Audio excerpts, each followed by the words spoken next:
Hello friends, welcome to GK dose. आज है 25 नवंबर 2022 और 25 नवंबर 2022 से करेंट अफेयर के जितने भी इम्पोर्टेंट क्वेश्चन बन सकते हैं सारे इस वीडियो में डिस्कस करेंगे। हर क्वेश्चन से रिलेटेड फैक्ट्स भी मैं आपको बताऊंगी, तो पूरा वीडियो को ध्यान से देखिएगा। और लास्ट में मैं आपसे एक क्वेश्चन पूछूंगी जिसका आंसर आपको कमेंट बॉक्स में बताना है। फ्रेंड्स, क्वेश्चन का आंसर जरूर बताइएगा, क्योंकि जो चीज़ें आप लिख देते हैं वो आपको हमेशा याद रहती है और कभी भी एग्जाम में वो आपको क्वेश्चन दिखेगा तो आपके माइंड में क्लिक करेगा। तो फ्रेंड्स, ज़रूर आंसर को कमेंट सेक्शन में लिखिएगा। तो चलिए फ्रेंड्स, शुरू करते हैं आज का डिस्कशन। आज का हमारा पहला प्रश्न है, हाल ही में किसे मलेशिया के प्रधानमंत्री के रूप में शपथ ली है? किसे मलेशिया का प्रधानमंत्री नियुक्त किया गया है या किसने मलेशिया के प्रधानमंत्री के रूप में शपथ ली है? फ्रेंड्स, इसका आंसर होगा अनवर इब्राहिम। इस संसदीय चुनाव में, अब इसके बारे में फैक्ट्स देख लेते हैं। इस संसदीय चुनाव में किसी को भी सरकार बनाने के लिए स्पष्ट बहुमत नहीं मिला था। विशेषज्ञों से विचार विमर्श करने के बाद अनवर इब्राहिम को देश का 10वां प्रधानमंत्री बनाया गया है। ये हैं फ्रेंड्स आपके अनवर इब्राहिम। मलेशिया में विपक्ष के नेता अनवर इब्राहिम ने देश के नए प्रधानमंत्री के रूप में शपथ ली है। ये हैं आपको अनवर इब्राहिम, ठीक है। ये हैं 10वें प्रधानमंत्री अनवर इब्राहिम है और 10th नंबर पे है। याद रखिएगा, मलेशिया हमारा पड़ोसी देश है, तो इसको याद रखिएगा। अगला क्वेश्चन है, मलेशिया से रिलेटेड और भी भारत और मलेशिया का संबंध देख लेते हैं। हाल ही में भारतीय वायु सेना का एक दल उदार शक्ति नामक द्विपक्षीय युद्धाभ्यास में भाग लेने हेतु मलेशिया रवाना हुआ है, ठीक है। इसके अतिरिक्त हरिमऊ शक्ति संयुक्त सैन्य अभ्यास दोनों देशों के बीच प्रतिवर्ष आयोजित होता है। तो फ्रेंड्स, आप ये दो युद्ध अभ्यास याद रखिएगा, एक उदार शक्ति और एक हरिमऊ। ये किसके साथ है? मलेशिया के साथ ये संयुक्त सैन्य अभ्यास है। चलिए फ्रेंड्स, अब मैप में देखते हैं मलेशिया। ये है मलेशिया, ये आपको दक्षिण हिंद महासागर में है। ये मलेशिया, ये ऐसा देश है कि ये स्थल भाग से भी जुड़ा है। ये थाईलैंड जो हमारे एशिया महादेश के स्थल भाग से भी जुड़ा है और ये समुद्री भाग से भी जुड़ा हुआ है, ठीक है। देश का नाम मलेशिया है। इसकी राजधानी है कुआलालंपुर। देश की मुद्रा है रिंगिट, ठीक है, और ये एशिया महाद्वीप में है, ठीक है फ्रेंड। तो ये मलेशिया से संबंधित फैक्ट्स रहे। चलते हैं अगले प्रश्न पे। अरिटापट्टू को किस राज्य के पहले जैव विविधता स्थल के रूप में अधिसूचित किया गया है? फ्रेंड्स, इसका आंसर होगा तमिलनाडु। अब इसका एक्सप्लेनेशन देखते हैं। मदुरई जिले के अरिटापट्टी गांव, ठीक है, ये गांव है, को तमिलनाडु में पहली जैव विविधता विरासत स्थल के रूप में अधिसूचित किया गया है। लगभग 250 पक्षियों की प्रजातियों की उपस्थिति के साथ इसकी एक समृद्ध जैविक और ऐतिहासिक महत्व है। अब देख लेते हैं तमिलनाडु से रिलेटेड और भी करंट फैक्ट। तमिलनाडु सरकार ने गिद्धों के संरक्षण के लिए एक पैनल गठन किया है, ठीक है। तमिलनाडु राज्य सरकार ने भारत का पहला स्लेंडर लोरिस अभयारण्य अधिसूचित किया गया है। पेगाट्रॉन ने चेन्नई में आईफोन निर्माण शुरू किया है, ठीक है। तमिलनाडु की कैबिनेट ने ऑनलाइन जुए को नियंत्रित करने की मंजूरी दी है। तमिलनाडु सरकार ने नंजरायन टैंक को पक्षी अभयारण्य के रूप में अधिसूचित किया है। अब देख लेते हैं तमिलनाडु से। ये है मैप में आपका तमिलनाडु, ठीक है। इसकी राजधानी है चेन्नई। इसकी राजधानी आपको है फ्रेंड चेन्नई, और ये आपको केंद्र शासित प्रदेश है पुडुचेरी और कारिकल, ठीक है। तो इसकी राजधानी है चेन्नई। इस प्रेजेंट टाइम के सीएम कौन है? प्रेजेंट टाइम के सीएम है MK स्टालिन और प्रेजेंट टाइम के गवर्नर है RN रवि, ठीक है। अब तमिलनाडु से रिलेटेड एक दो चीज़ें और देख लेते हैं। जल्लीकट्टू का आयोजन तमिलनाडु में होता है। आदिपुरम त्यौहार तमिलनाडु में मनाया जाता है, इसको याद रखिएगा। अगला प्रश्न है, लेफ्टिनेंट जनरल आसिम मुनीर को किस देश का सेना प्रमुख नियुक्त किया गया है? आसिम मुनीर, ठीक है। आंसर होगा फ्रेंड्स पाकिस्तान। वे निवर्तमान सेना प्रमुख कमर जावेद बाजवा का स्थान लेंगे, ठीक है। ये पहले जनरल थे, ठीक है, पाकिस्तान के पहले सेना प्रमुख थे और अब कौन हो गया? आसिम मुनीर। चलिए अब पाकिस्तान से रिलेटेड देखते हैं। ये पाकिस्तान में यही है फ्रेंड्स, आसिम मुनीर। ये आसिम मुनीर है जिनको पाकिस्तान का नया सेना प्रमुख नियुक्त किया गया है। ठीक है, अब देखते हैं पाकिस्तान। ये है पाकिस्तान का मैप। ठीक है, ये है पाकिस्तान का मैप। ठीक है, पाकिस्तान की राजधानी है इस्लामाबाद। पाकिस्तान की राजधानी कहाँ है फ्रेंड्स? इस्लामाबाद। ठीक है,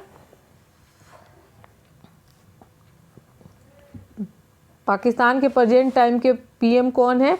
तो शहबाज शरीफ। पाकिस्तान के प्रेजेंट टाइम के पीएम है फ्रेंड्स, शहबाज शरीफ। ठीक है, याद रखिएगा ये। चलिए फ्रेंड्स चलते हैं अगले प्रश्न पे। हाल ही में समाचार में रहा संविधान का अनुच्छेद 24 किस पद पर नियुक्ति से संबंधित है? फ्रेंड्स इसका आंसर होगा चुनाव आयुक्त। अनुच्छेद 324 डायरेक्ट पूछता है एग्जाम में, तो याद रखिएगा निर्वाचन आयोग या चुनाव आयुक्त से संबंधित है। इसका एक्सप्लेनेशन देखते हैं। भारत निर्वाचन आयोग। ठीक है, भारतीय संविधान का भाग 15 अनुच्छेद 324 से 329 यह चुनावों से संबंधित है। भाग 15 में है चुनाव आयोग, याद रखिएगा। अनुच्छेद याद रखिएगा। मूल रूप से आयोग में केवल, जब संविधान बना था उस टाइम में मूल रूप से आयोग में केवल एक चुनाव आयुक्त थे, लेकिन चुनाव आयुक्त संशोधन अधिनियम 1989 फ्रेंड्स ये आप याद रखिएगा जरूर। ये किस संशोधन अधिनियम 1989 के बाद इसे बहुसदस्यीय निकाय बना दिया गया। यानी अभी जो भारत का चुनाव आयोग है वो क्या है? बहुसदस्यीय है। और किस अधिनियम के तहत बनाया गया? 1989 के अधिनियम के तहत। राष्ट्रपति चीफ इलेक्शन कमीशन और अन्य चुनाव आयुक्तों की नियुक्ति करता है। कौन नियुक्ति करता है? संसद नहीं होगा फ्रेंड्स, राष्ट्रपति होगा। वर्तमान में भारत के chief election commission Rajiv Kumar है जो 24वें चुनाव आयुक्त है। और मुख्य चुनाव आयुक्त का कार्यकाल होता है 6 वर्ष या 65 वर्ष। इसी पे सुप्रीम कोर्ट ने कहा है कि इनके कार्यकाल को में सुधार किया जाए, क्योंकि अभी 1950 के बाद जितने भी चुनाव आयुक्त नियुक्त हुए 1960 के बाद, उनका कार्यकाल बहुत ही शॉर्ट पीरियड का रहा है। तो इस पे सुप्रीम कोर्ट ने ऑब्जेक्शन डाला है, इसलिए ये चर्चा में है आर्टिकल 324। हाल ही में किसने RH-200 साउंडिंग रॉकेट का सफल प्रक्षेपण किया है? फ्रेंड्स इसका आंसर होगा इसरो। अब इसरो को देख लेते हैं। इसरो का स्थापना हुआ था 1969 में। ठीक है, 1969 में इसकी स्थापना हुई थी। हेड क्वार्टर है फ्रेंड्स इसका बेंगलुरु, और इसके प्रेजेंट टाइम के चेयरमैन है एस सोमनाथन। अगला क्वेश्चन देखते हैं। किस संस्था ने वैश्विक सूचकांकों पर भारत की रैंकिंग में गिरावट पर वर्किंग पेपर जारी किया है? ठीक है, भारत की रैंकिंग में गिरावट आ रही है, उस पर वर्किंग पेपर जारी किया गया है फ्रेंड। तो इसको देख लेते हैं। इसका आंसर होगा प्रधानमंत्री की आर्थिक सलाहकार परिषद। प्रधानमंत्री की आर्थिक सलाहकार परिषद ने यह कार्यपत्र जारी किया है कि आखिर किन आधार पे भारत की रैंकिंग में गिरावट आ रहा है, जबकि भारत की अर्थव्यवस्था अभी बूस्ट कर रही है। अगला प्रश्न है बीके अग्रवाल समिति। ठीक है, बीके अग्रवाल समिति जो है फ्रेंड्स, बीके अग्रवाल समिति जिन्होंने हाल ही में अपनी रिपोर्ट सौंपी है, किससे संबंधित है? तो ये पंचायती राज मंत्रालय भारत सरकार के सचिव ने 3 नवंबर 2022 को भोपाल मध्य प्रदेश में आयोजित स्वामित्व योजना और ग्रामीण नियोजन पर राष्ट्रीय सम्मेलन के दौरान स्वामित्व योजना पर विशेषज्ञ समिति की रिपोर्ट जारी की थी। तो ये फ्रेंड्स इसका आंसर होगा स्वामित्व योजना पर विशेषज्ञ समिति ने। ठीक है, तो ये पंचायती राज मंत्रालय से संबंधित है। अगला प्रश्न देखते हैं। गति शक्ति मल्टी मॉडल जल मार्ग शिखर सम्मेलन 2022 का आयोजन कहाँ हुआ है? तो इसका फ्रेंड्स आंसर होगा वाराणसी। ठीक है, अब एक्सप्लेनेशन देखते हैं। अंतर्राष्ट्रीय जल मार्गों की भूमिका को और मजबूत करने के उद्देश्य से वाराणसी में पीएम गति शक्ति मल्टी मॉडल जल मार्ग शिखर सम्मेलन 2022 शुरू किया गया है। अगला प्रश्न देखते हैं। हाल ही में मूंगफली कडलेकाई परिषद कहाँ शुरू किया गया है? ये मूंगफली त्यौहार है फ्रेंड, तो इसको बोलते हैं कडलेकाई परिषद। यानी जहाँ भी मूंगफली का उत्पादन ज़्यादा होगा वहीं पे ये त्यौहार मनाया जाएगा फ्रेंड। तो सर्वाधिक मूंगफली का उत्पादक नंबर 1 कौन है इंडिया में? तो ये होगा कर्नाटक। ठीक है, अब कर्नाटक से रिलेटेड फैक्ट्स देख लेते हैं। कर्नाटक में 3 ट्रांसजेंडर सरकारी स्कूल शिक्षक के रूप में चुने गए हैं। 3 ट्रांसजेंडर फ्रेंड्स कर्नाटक में। आते हैं प्रश्न पे। कर्नाटक में 3 ट्रांसजेंडर को सरकारी स्कूल के शिक्षक के रूप में नियुक्त किया गया है। देश में सबसे अधिक स्थापित ग्रिड इंटरएक्टिव अक्षय ऊर्जा क्षमता कर्नाटक में है। दक्षिण भारत की पहली वंदे भारत एक्सप्रेस